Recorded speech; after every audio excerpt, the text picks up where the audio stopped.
राज्यातील निवासी डॉक्टर येत्या 7 फेब्रुवारीपासून संपावर जाणार आहेत। मानधनवाढ, प्रलंबित भत्ते आणि वसतिगृहांची स्थिती याबाबत सातत्याने पाठपुरावा करूनही राज्य सरकारकडून त्या मागण्यांची पूर्तता होत नसल्याचा निवासी डॉक्टरांचा आरोप आहे। त्यामुळे निवासी डॉक्टरांची संघटना असलेल्या माडनं बेमुदत संप पुकारण्याचा निर्णय घेतलाय। या संपामध्ये राज्यातील सर्व शासकीय महाविद्यालयांमधील निवासी डॉक्टर सहभागी होणार आहेत। त्यामुळे रुग्णांची गैरसोय होण्याची शक्यता आहे।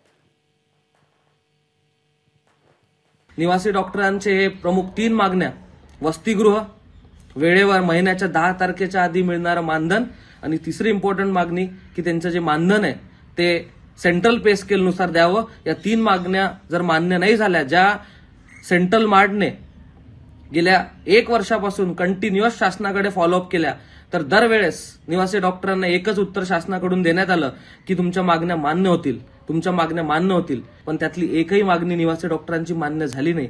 त्यामुळे जर 7 तारखेपर्यंत 7 फेब्रुवारी 2024 पर्यंत जर मागण्या मान्य नाही झाल्या तर महाराष्ट्रातील तमाम निवासी डॉक्टर बेमुदत संपावर जाणार आहेत।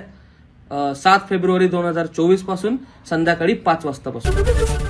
एबीपी माझा, उघडा डोळे बघा नीट।